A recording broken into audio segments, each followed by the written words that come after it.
சற்று முன் சட்டப்பேரவையில் மைக்கை தூக்கி அடித்த மிக முக்கியமான ஒரு புள்ளி. வீடியோவை முழுமைக்குமே ஸ்கிப் பண்ணாம பார்க்குமாறு கேட்டுக்கொள்ளப்படுகிறது.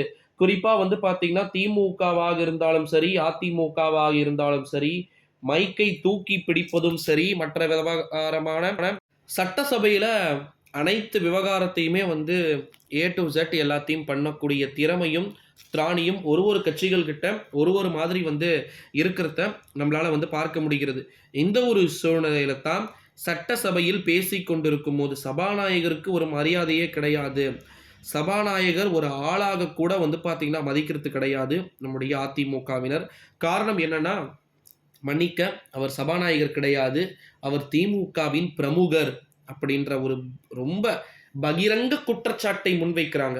உண்மைதான். ஏறத்தாழ இப்ப இருக்கக்கூடிய கண்டிஷன் படி அது உண்மைதான் அப்படின்னே சொல்லலாம். சட்டசபையில மைக்கை தூக்கி அடிக்க வேண்டிய சூழல்களுக்கு மிக மிக முக்கியமான புள்ளிகள் நடந்து கொள்கிறார்களா? நடந்து அடுத்தடுத்து வரப்போகின்ற தேர்தல்களிலும் சரி, எல்லாத்திலுமே டிஎம்கேவை டார்கெட் பண்ண எல்லா தரப்பினருமே காத்துக்கிட்டு இருக்கிறாங்க. இந்த ஒரு சூழ்நிலையில தான் சட்டப்பேரவையில் மைக்கை தூக்கி அடிப்பது, இப்படிப்பட்ட பல்வேறு விதமான விவகாரங்களுக்கு தயாராகத்தான் இருக்கிறார்களாம் அதிமுகவினர். அதிமுகவை பொறுத்தவரைக்கும் இப்ப பண்ணிட்டு இருக்கக்கூடிய பிரச்சாரம் எதிர்க்கட்சியாக இப்போதுதான் அவங்க பிரச்சாரத்தையே பண்ணிட்டு இருக்கிறாங்க.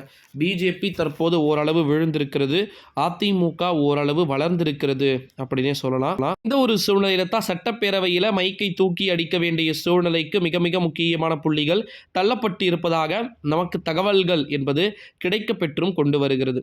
ஸோ அப்போ 2024ஆம் ஆண்டு நாடாளுமன்றத்துடைய தேர்தலில் கண்டிப்பாக வாங்கிய வாக்குகள் 1% கூடுதல் அப்படின்ற ஒரு பிரச்சாரத்தை வச்சு அதிமுக மிக முக்கியமான ஒரு நிலையை எடுக்கிறதுக்கு வாய்ப்புகள் இருக்கலாம் அப்படின்னு சொல்லிட்டு எதிர்பார்க்கப்படுகிறது.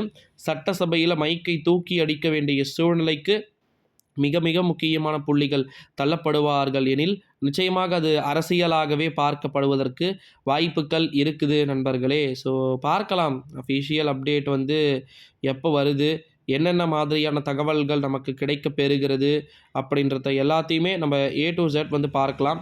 ஒரு அப்டேட்டுமே பார்த்திங்கன்னா இருக்கிறது. அதை பற்றி இந்த காணொளியில் நம்ம பார்க்கலாம். ஸோ சட்டசபையில் அடுத்தடுத்து அரசியல் கட்சிகள் என்ன மாதிரியான சேட்டைகளை செய்கிறார்கள் அப்படின்றத பார்க்கலாம்.